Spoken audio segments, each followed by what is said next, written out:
How do you hack something? Oh, we all know the answer. You sit by the computer and bash the keyboard. Some numbers and symbols fly across the screen. If the bashing is intensive enough, success, you're in. It works on the movies and TV shows. Yeah, it not should really. work the same in real life. Nope. It doesn't. No matter how hard you try, no matter how many keyboards you break, you are not going to break good cybersecurity. For that, you need something. Chat. This is the current modern day hacker. Yes, hello. Yeah, my name is Felix. I would like to speak to a representative, guys. It's just what it is. It's just what it is. A secret.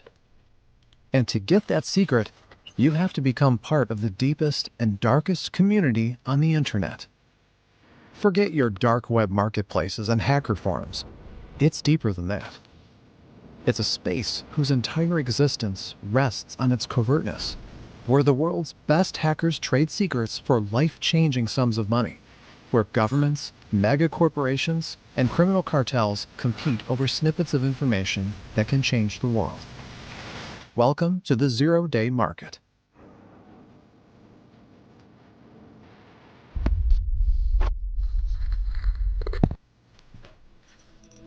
Yo.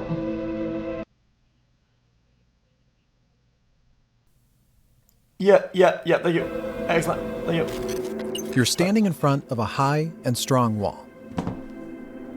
How do you get to the other side? I feel like it kind of leaked, Walls to be like honest. this are all over the internet. They guard the data of companies, nations, institutions, even people like you. When somebody purchases a gadget or an app, the wall is included in the price. People are paying for not getting hacked. But how do you hack things then? How do you get to the other side of that wall? Smaller walls can be scaled or broken through. That's what things like Brute SQL force injections and DDoS do. Most walls have an even easier access, just talking your way in. That's called social engineering. But for some, even the strongest brute force or the cleverest infiltration is not going to work. You need a better way in. Yeah, you need an infiltrator, bro. You come closer and inspect the bricks.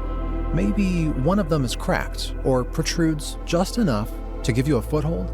Maybe it can be moved to reveal a secret passage. Windows 10 and Mac OS X, some of the most popular operational systems out there, have around 80 million lines of code. If each line was a brick, you could build nearly 300 miles of wall with them. 300 miles, 80 million bricks. What's the chance that one of them has a flaw? In the code, a flawed brick is a bug, a vulnerability that can be used and exploited, a hole in the system you can slip through. The companies that build walls don't want flawed bricks. The income of those companies depend on shipping a secure product. They have entire departments dedicated to finding flaws in the code and pay hefty sums of money to anyone who can reveal a bug. And whenever a company finds a vulnerability in its software, it issues a patch, a fix that replaces the brick and removes the vulnerability. I mean, I feel like a lot of the bugs are just features that are so shit that are just so fucking bad. There's like a bunch of oversight, and then they could be used maliciously. So the importance of a Bugs? security flaw is measured by how long ago it was discovered. Week-old bugs are as good as patched. 2 or 3 days old ones are probably being exploited by every wannabe hacker out there, and the patch is already on the way. Yeah, you're wrong. But if a company has no idea a bug exists, in other words, if it had known about a bug for 0 days, it's a whole other story. A useful 0 day is the holy grail of hacking, a secret vulnerability that can be exploited to breach the security of a device, or an app, or an entire network. Not only are you slipping right through the wall, nobody even suspects you're doing it. But good 0 days are hard to come by. To find one, you have to be better at spotting flaws than every single engineer hired by the wall building company. And even then, you may spend years staring at the code and looking for a useful flaw. Or you can look for someone who already did that. This is BugTrack. There's also a bunch of deliberate laziness in fucking software development or whatever. A lot of times it's just fucking, I'll fix that later. And just spaghetti code. Brother, just look at the League of Legends fucking client. That piece of shit is so garbage. Brother, this shit is so bad. Watch this. I opened it, but it's not launching. The game is shit. It's already lagging. Hold on. Watch this. You log in and it'll say the fucking network error. Look at that. Hold on. Can I click play? The fuck? Holy shit, this is so fucking bad. Alright, whatever. A mailing list that dates back to the early 90s, and the place you can find thousands of what used to be 0 days. For a long Usually it says time, a fucking problem with the fucking network. hackers really had very little interest in money. And in the beginning, when they would find zero-day exploits, and when I say the beginning, I'm talking about mainly the 90s, they would go to the companies that had written this sloppy software, like HP, Oracle, Microsoft, Sun Microsystems, and they would say, hey, I found this bug in your software. It's a 0 day. By the way, this is Nicole Perlarth. She's a New York Times journalist who spent years investigating the 0 day marketplace, and a lot of what we know about its history comes from her reporting. To create this story, we reached out to experts like her, who have actual hands-on experience. Finding and contacting them is a bit more difficult than it looks. The only reason we can do this is you, our viewers, and we are thankful for every token of appreciation you can give, be it a like, a subscribe, or a comment. A small gesture the dog? can go a long way. Yeah. So, the early hackers would attempt to contact the companies and notify them about 0 days in their software. Yeah, man. And the companies, instead of looking at this as, oh, thank you for the free quality assurance, often replied with a letter from their general counsel saying, if you poke around our software again, we'll see to it that you go to prison. So, bug track. You create a snappy handle, you hide behind a proxy, you take your 0 day and mail it to thousands of hackers across the world. The community gets valuable information, the company gets punished, and you get street cred. Sharing and exploring 0 days was a major part of the early hacker culture and a source of pride for many. But as the years went by, this state of things began changing into something unrecognizable. There is a wall, and you really need to get to the other side. You have money, you have connections, you have resources. All you need is a hint. You go to BugTrack and look for names. There is Mnemonics, Aleph1, Hacknisty, scores upon scores of handles, a lot of very skilled people who do a lot of work for free, but maybe some of them would like a bit of compensation. You choose one, an email, a polite, well-measured offer, and a sum, more than they earn in a year.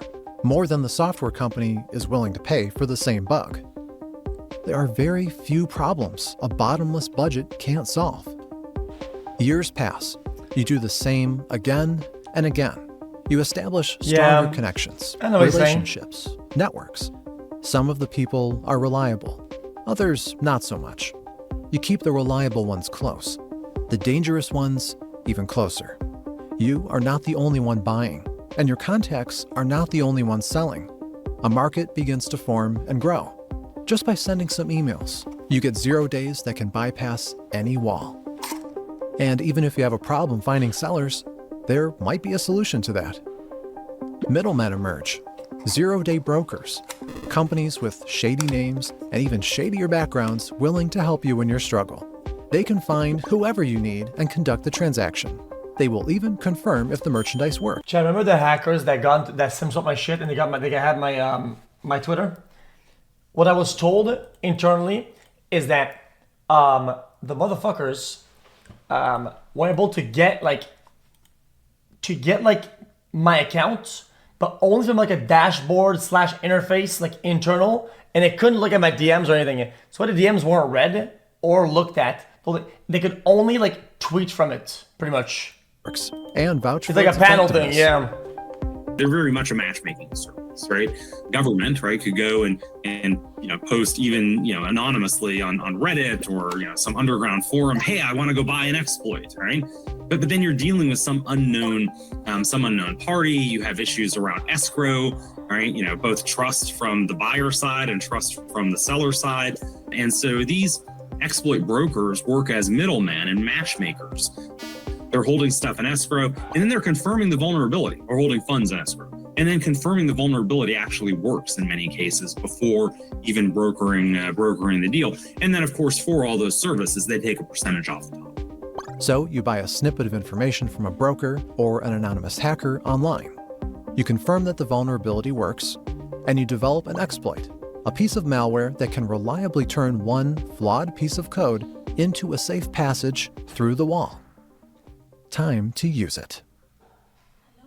What you are looking at now is an exploit, not an actual one, but a reconstruction a researcher managed to piece together after scraping the remains of an attack on his phone. It's designed to infect iPhones through an invisible iMessage.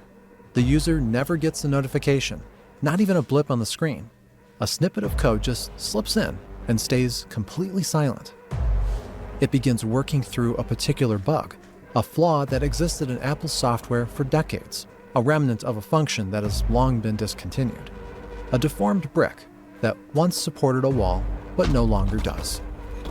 After slipping through, the code takes over a small part of the phone's memory, just enough to get some minor things done.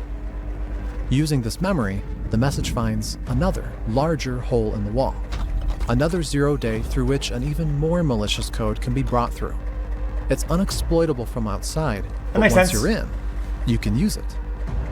The new code is more potent, and it begins a war on the phone's native systems. A short battle rages under the fingers of the unsuspecting user until the invading code uses yet another vulnerability, one that allows it to bypass all defenses. In several seconds, the iPhone is conquered. Finally, one more vulnerability is used to gain access and take over the Safari browser.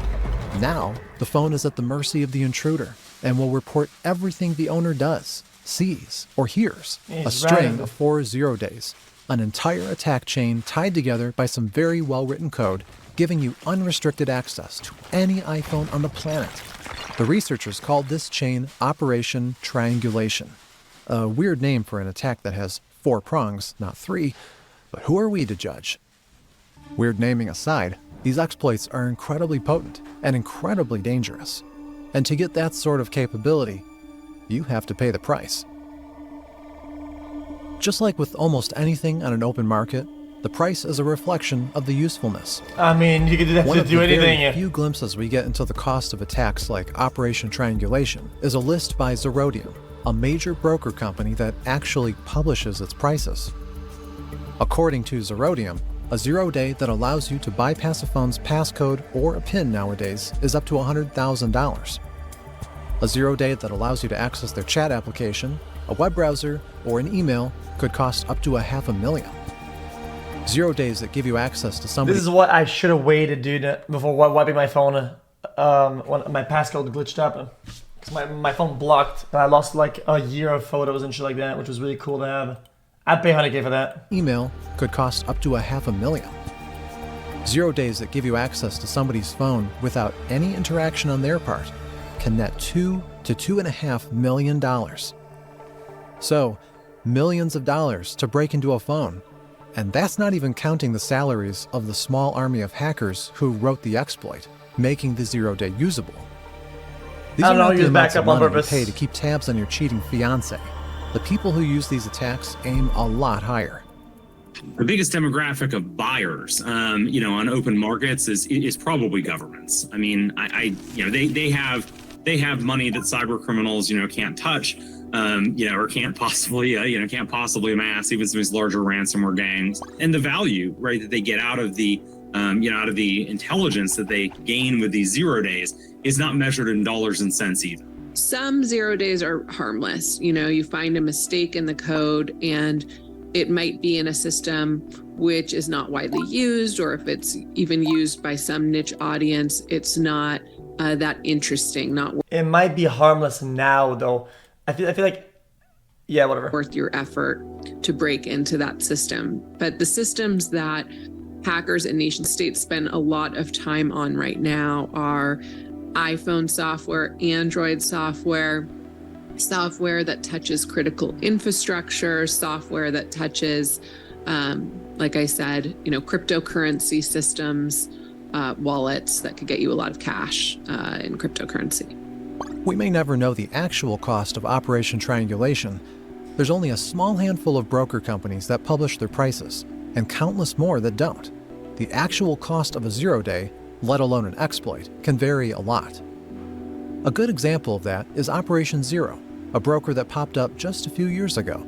In September 2023, it offered the highest price for an exploit that has ever been recorded, $20 million for an attack chain. Things like Operation Triangulation could cost at least as much, or even more. All of that to give you access to a phone, a small device that tracks its users. But some targets of such attacks are bigger. Another zero-day bought for a similar price might net you an entrance to a desktop computer, or an industrial controller, or an entire network that maintains... I mean, chat, imagine you had the fucking 0 day to the iCloud leak or whatever, right?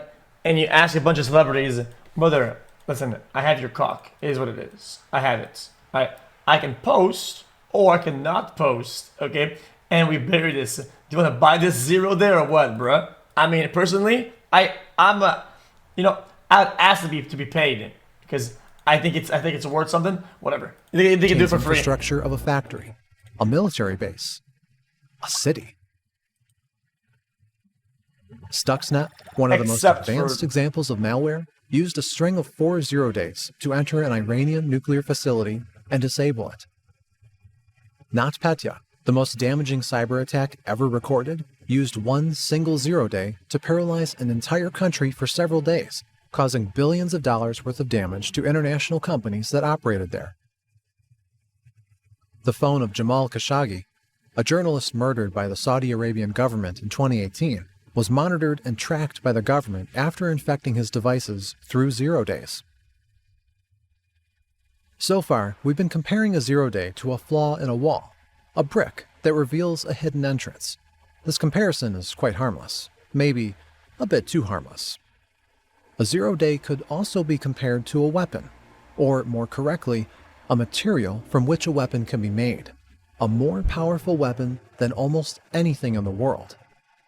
With the right set of 0 days, a government can wage cyber war against both competing governments and its own citizens.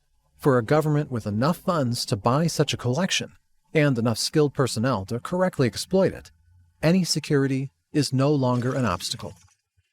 And most of these 0 days have at some point been traded on the 0 day market. They were bought, sold, and shared. This happens every day, right there under the noses of law enforcement, regulators, and corporations that can't and won't do anything to fight it. I mean, how? Why? How is trading 0 days even... How the fuck do they fight this? It's just they found a piece of code that doesn't work. Is that illegal to own, to know about, to whatever? Are they obligated by law to report it to the correct people?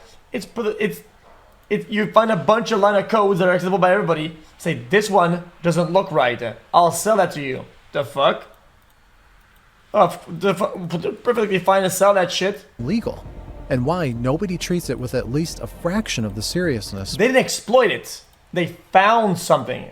They found a code that doesn't look like it's working, and they sold it to somebody who will then use it. But as far as they know, all they sold is an observation. People treat the sale of weapons of mass destruction.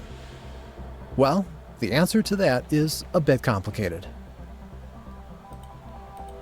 The 0 day market is a sprawling structure with several levels and a huge variety of players. It seems harmless on the surface. No, selling cocaine is not fine, but selling cement to somebody is perfectly fine. If you sell cement to somebody and they use it to make cocaine, yeah, I mean, shit. But on my perspective, I just sold you some cement that I had in my backyard. Perfectly fine. Nowadays, unlike 20 or 30 years ago, lots of companies offer bug bounty programs. They pay for any vulnerabilities found in their software, encouraging hackers to earn their income legally and make the internet more secure in the process. Some firms and researchers do the same, but independently. They look for bugs in the code of popular software and notify the vendors. Sometimes they get paid. In any case... How is that not a good analogy? How's that not a good analogy? Bro, none of you guys came up with any good argument. You just say, I'm dumb. You have no arguments. They get exposure. The corporate version of hackers' street cred. This is how the white market works. The tip of the iceberg. Something most people mean when they talk about 0 days. But there is a level below that, the part of the market where companies don't have catchy names and aren't too fond of being noticed, where researchers don't advertise their findings, and a lot of them get redacted. You can go search LinkedIn and find people that are, Let's see it. You sell a nuke to someone because you found a nuke. I came up with a good one. How's a good analogy? It's not a nuke, brother. A nukeable place isn't a nuke, you fucking dumbass. If I find a vulnerability, if I see, hey man, I'm looking at Google Maps and I'm looking over here, there's not a lot of cell towers in this area, right? If you want to think, if I send a nuke over there, they will not detect my plane that has a nuke because there's not a lot of cell towers to communicate this information.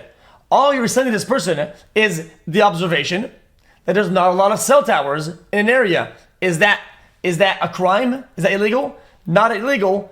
Is it a little bit iffy and weird? Yeah, probably. But I mean, they didn't do anything with the information. They just sold a piece of information that's in itself completely harmless. Hiring contractors, right, that are hiring for vulnerability research, requiring security clearance. That's not an anomaly in the U.S. But make no mistake about it, right? All governments are either researching these or purchasing them, and probably some combination thereof. This is the gray market. Strictly speaking, it's not legal, but it's not illegal either. The governments are investing in research and hiding what they find from the public. They pay the hackers for their silence and use the 0 days for spying and cyber warfare. It's hard to comprehend, morally dubious, and entirely unregulated. But there's a level below that too. Finally, we have the black market, which is sometimes governments, if there are international regulations limiting their ability to buy zero-day exploits on the gray market. A lot of illegal activity goes on black market, and the value is much higher than white market. Could be 10 to 100 times as high for exploits as on the white market. So you will find a lot of international crime networks and organizations, some rogue governments, non-state actors of various types operating there illicitly. Recently, the world witnessed a very telling example of exactly that. This is an app called MoveIt, a file transfer protocol similar to WeTransfer or OneDrive. It has a boring interface and a moderate market share. Safe to say, you've probably never used it. Unless you worked at a major corporation or a government office. Before 2023, most of its clients were the big shots, the likes of Shell, Sony, and the US Department of Energy. In June 2023, Clop, a major ransomware gang, acquired a 0-day vulnerability in MoveIt software. Immediately, it was used to breach the service and steal the data of all its clients. And what resulted was the largest ransomware attack in recent years. Clop's list includes over 2,500 companies and nearly 90 million people, more than the population of such countries as Germany or France. Chad, doesn't ransomware not even work? Like if you think about it, even if you pay somebody for not release information, there's still like a duplicate or a double, whatever. Isn't just GG? They can still release it at one point or resell it or whatever. No. Clop began extorting the companies, threatening to release their secrets if they didn't pay ransom. We'll never know how many companies budged, but the payouts quite certainly made a lot of criminals very, very rich, all thanks to one single 0-day. Why would I pay somebody not to leak my baguette? Why? Why would I do that? If you really think about it, it gets released, people talk about it, it generates some traffic, people come to the stream, they watch some ads, subscribe, I make money. Where's the loss? Where's the loss? Oh, the loss is people talking about it, commentary on it, people make interviews about the shape, size, and other various information about the baguette. And then people think about that, they see that, they tune into the stream, they go, they look, they watch some ads, they subscribe, and they give it more money. Now what? So it started with nation states and their contractors. And like most of these techniques and tools, it has now migrated to cyber criminals. And over the past few years, we've seen cyber criminals use 0-day exploits in various ransomware attacks, or hacks of cryptocurrency exchanges, wallets, and that kind of thing. So that's the black part of the zero-day market. With it, the whole thing seems quite neat and organized. You have the good guys who work openly and hunt for 0 days to expose them and make everyone safer. You have governments and shady companies who trade 0 days. Yeah, these guys hunt the fucking the email from Google saying, "Thank you for fixing our bug. Here's $45 and a ticket for some free beef jerky at your local Shell, brother." Like, and fuck make everyone off, dude. safer. You have governments and shady companies who trade 0 days to stay So on top of the fucking cyber dumb. warfare game. And you have the criminal organizations that buy 0 days to steal data. You can read all about this on Wikipedia, or, well, anywhere. But this structure is clear only from the surface. When you begin looking at the market closer, the lines begin to blur, and things get worse. This is a beer, brother. Let's get back to Operation Triangulation, Trying to get an that exploit buzz that on. used 4 0 days to gain access to any iPhone. This operation was discovered after researchers at Kaspersky, a Russian cybersecurity company, accidentally detected its traces on their phones. The researchers admitted it is the most complex and most advanced attack they've ever dealt with. It has all the telltale signs of a state-sponsored hacker army, and a very powerful one at that. At the same time, the Federal Security Service, the Russian analog of America's NSA, announced discovering the same attack patterns on thousands of phones of Russian government officials. The service said they managed to identify the attacker, American intelligence agencies, who spied on Russian citizens in this unparalleled international attack.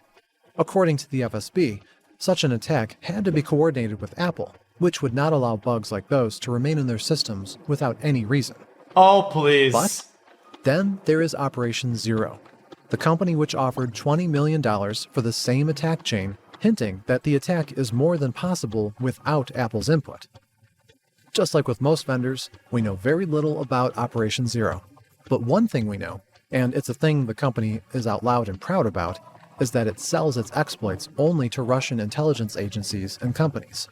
Another thing we know is that it was founded by a former employee of Kaspersky, the same company that was later attacked by Operation Triangulation.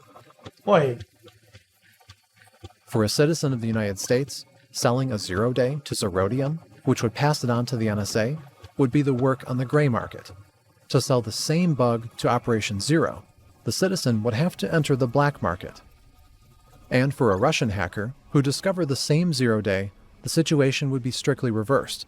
Contacting Operation Zero would make them a millionaire, and contacting Zerodium would likely land them in jail.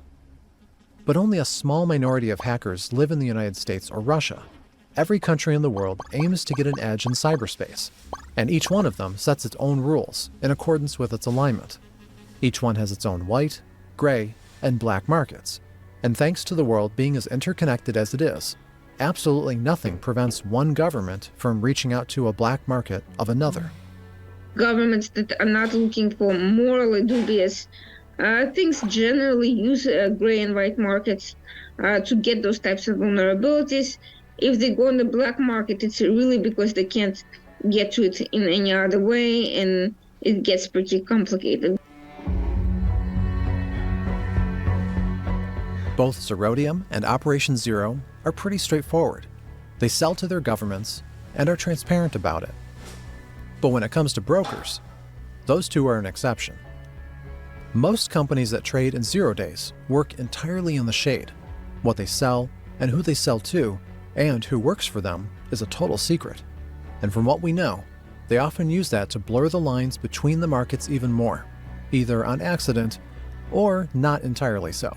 They may actually, sell to not sanctioned regimes, because that would obviously be illegal, but they probably aren't doing like as much due diligence as you might otherwise, want. And they might even, in some cases, through that lack of due diligence, be working with, some possibly unwittingly with some cyber criminal. But then we have these high profile incidents where groups like Hacking Team, which was based in Milan, Italy, get hacked themselves. And we say, oh, they're selling to African nations that have horrific human rights records, or to Russia, which might not have initially fit these hackers' moral calculus on who's a good country, who's a bad country, who has free press and who doesn't. And thanks to all this secrecy and all of this blurring, imposing any kind of regulation on the zero-day market, or even going after anybody who crosses the line, becomes nearly impossible.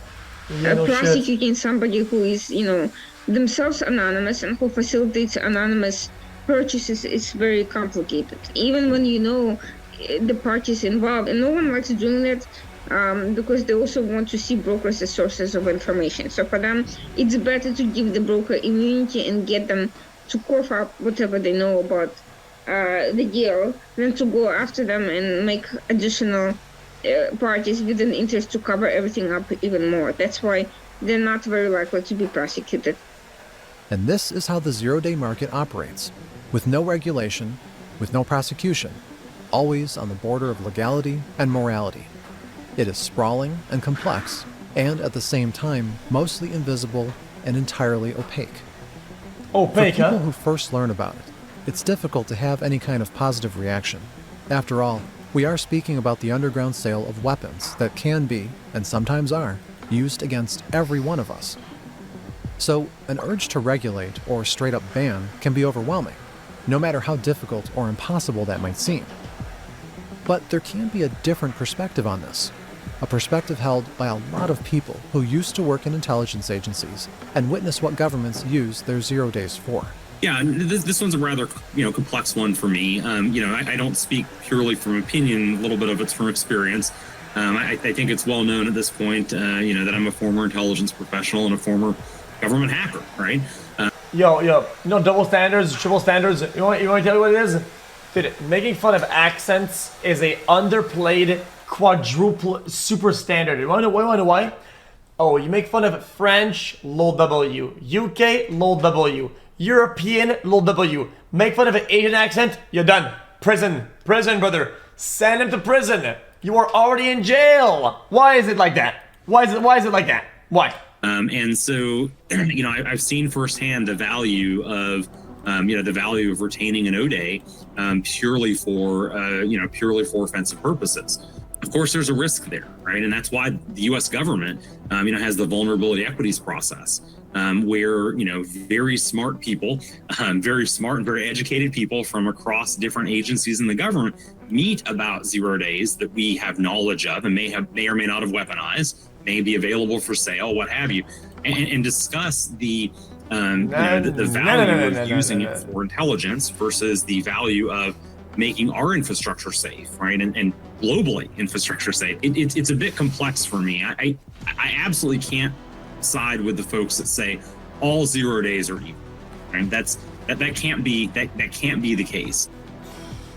What you're looking at now is a theoretical exploit of a vulnerability in PHP, a scripting language that forms the backbone of the internet, both the visible one, such as the page you are on right now, and the invisible one, the dark web, a place you've probably heard of. Websites and servers there are based on the same principles as regular websites, and they're susceptible to the same vulnerabilities. Sometime in late 2023, somebody, somewhere, discovered a cracked brick in the wall that forms a part of PHP. We don't know who that was and why they did it. Maybe they found the 0 day themselves, maybe they bought it on the market. And then they took that cracked brick and turned it into a passage. With that passage, they could have accessed any server, overtake any website in the world.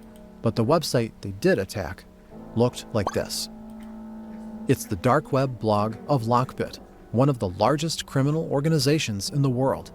In several years of their existence, Lockbit attacked thousands of people and extorted billions after stealing their data and demanding ransom. At the height of their activity, they comprised almost half of the entire ransomware market in the world. In early 2024, Lockbit was taken down. Their whole infrastructure, spanning dozens of servers and the accounts of hundreds of cybercriminals, was taken over by a combined task force of law enforcement from 11 countries. They hit the gang so hard that it practically had to recreate itself anew, and might never return to the top of the food Is that chain. Batman? And this entire operation was, most likely, conducted thanks to a 0 day.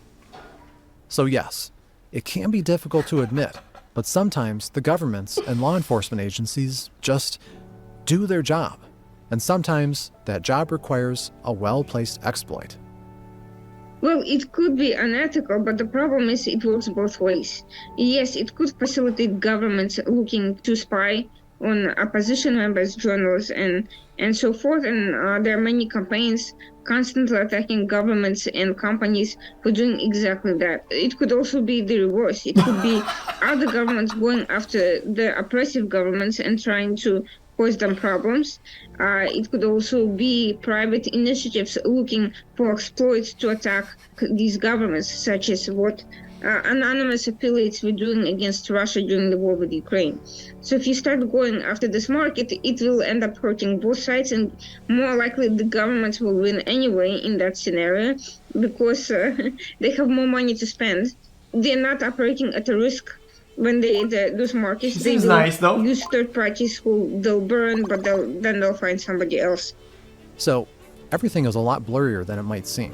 The zero-day market is a huge tangled mess of legal and moral questions, of companies that sell to criminals and governments alike, of agencies that seek exploits and pay millions but call it illegal to use the same exploits against them, of criminals attacking governments and governments attacking criminals, and of hackers who are the source of it all, people who earn their living staring into the wall.